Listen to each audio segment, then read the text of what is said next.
Let's bring another voice. Jeff Taylor is founder and managing director, Digital Risk. Jeff, I want to get into the reaction to the CPI numbers yesterday. We had a slightly firmer headline number here, but it felt as though some just reset the narrative again that had very dovish messages about the growing risk to the economy from Fed speakers, but then ran a long way with this data yesterday, still showing that there are inflationary pressures. What did you make of the market reaction on the data that we saw? First off, thank you very much for having me this morning. I mean, look, the inflationary numbers, the good news is that they have come down from 8.8 in mid-22 to 3.9. That we have come a long ways. The big issue, I think, for the housing market, which is a big outlier, is that the rent cost, the house that's sheltering, is still so high. So for that to be able to come down and become more somewhat affordable, that's going to be a measure that we're going to have to see shrink. And right now, there's no signs that the actual shelter cost is going to shrink anytime soon. I gather it takes a long time to turn that around. It's not just simply tweaking of rates. It can be a long-run change for a central bank trying to tame the shelter element. So how does the Fed need to think about getting ahead of the rising shelter costs?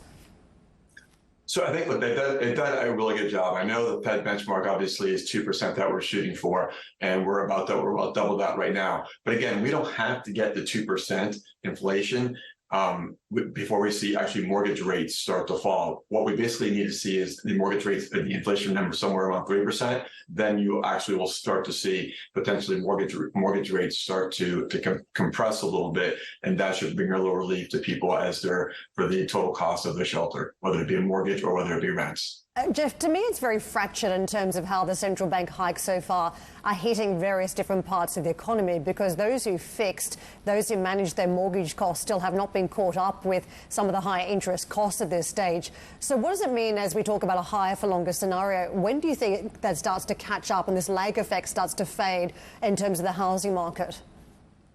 So it's a good point. So there's 2 points I would call out. So the average U.S. 30-year mortgage right now still is around 4% as far as what was fixed in over the last few years. So you have a lot of people who have a lot of duration on the existing mortgage they have right now. And even though we're looking at mortgage rates right now about 7.6% currently today, we're still going to have about 3.5 million houses purchased and financed this year with that. So while it costs more, there is consumers still are able to afford it. It's just a matter of how much they're willing to put down and saving for the house that they want to get. Jeff, I was just looking at some of the forecasts you pushed our way in terms of where house prices are meant to go this year. It's still up. How unusual is that at this point in the cycle after an aggressive run of interest rate hikes? It's a great question. This comes down to supply. So, there's about 6 million houses we didn't build in the last decade that has finally caught up. So while, prices are still going up, I mean, there's just not enough supply. So anytime the houses come to the market, there's still an aggressive bidding process. In many markets, people are still buying at ask. And then from a home builder's perspective, they truly can't build them fast enough. You look at companies like Lennar and D.R. Horton here in the U.S., as quickly as they can build up these houses, people are buying them. So kind of all in, I think all this comes back to, while rates are higher over the last 20 years right now, and that's 7.6%, supply is so tight and the housing market is still on very solid grounds. As we piece together where the Fed goes to next from here, there is a view on the market after yesterday and the data that, look, we've still got conditions that are too hot. You put this together with the employment numbers, the growth numbers, and now the CPI data. We've got a Fed that may still be hiking this year. Do you think that's possible? And do you think that is something that's going to have an impact on the market at this point if we do see another rate hike over the course of this year? Great question. If you asked me October 6th, I basically thought that it was possible we might have another rate hike. I think when you look at what's going on in Israel right now, some of the geopolitical issues, I just don't. I mean, I think that's already been kind of looked at, but 25 basis points down from the height of the mortgage market perspective over Carousel last week. I just don't. I think it's too fragile right now globally for us to see another rate hike. There is a point of being hawkish, but also you have to be somewhat realistic with everything that's going on in a global perspective. And I think those will be the factors that will basically mute any further rate hikes the rest of the year. Yeah, but Jeff, are we talking about the central bank for the States or the central bank for the rest of the world? And this has been an old debate we've had, right? What policy is right for a domestic economy versus an international one? And if we look at the data domestically, I mean, the heat in the jobs market still, the 336,000 jobs added over the course of the month and then ratcheting up to on previous months' estimates. estimates. That is telling us there's still heat in that domestic economy, even if some of the international factors have become more uncertain thanks to what's happening now in Israel. Isn't the domestic picture still telling us that the central bank might have some room to act if it just purely thinks about the United States economy?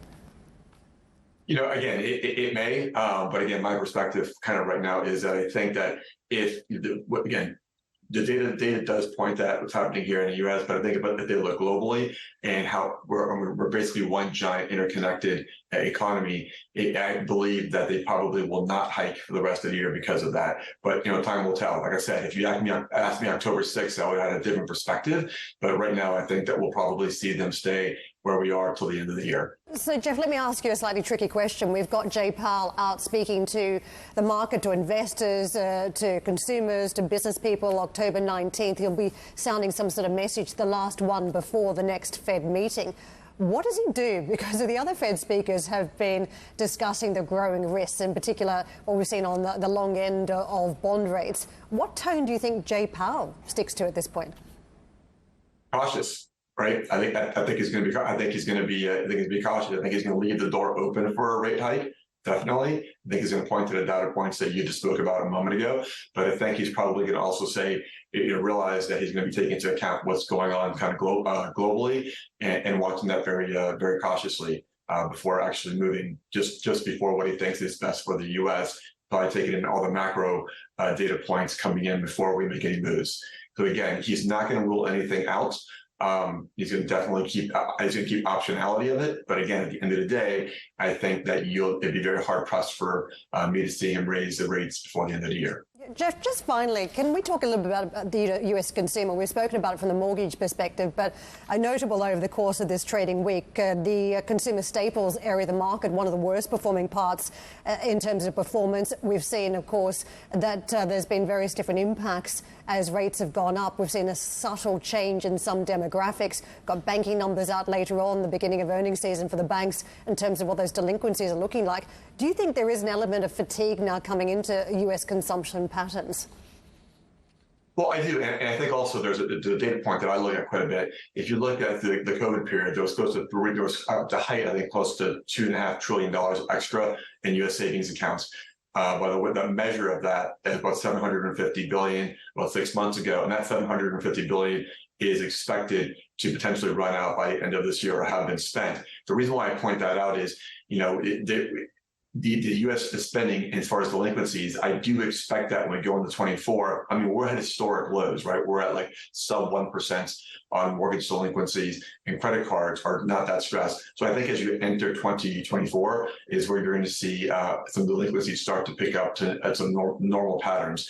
Another data point, if I tie it back to the mortgage industry, from a foreclosure perspective, we're still at 38% on a monthly basis, if I look at this time back in 2019 to where we are again right now. So, people have had have had a very robust savings account and have been spending that money. But if this is true and those excess savings do kind of run out by the end of the year, I think you'll start to move back to a more normal delinquency table by the end of this year. And then so going to 24, it'll be a little bit of a different outlook than we've had for the last 4 years. Jeff, very much appreciate your time. Thank you for staying up late for us tonight. Very much appreciate it. Jeff Taylor with us, founder and managing director, Digital Risk.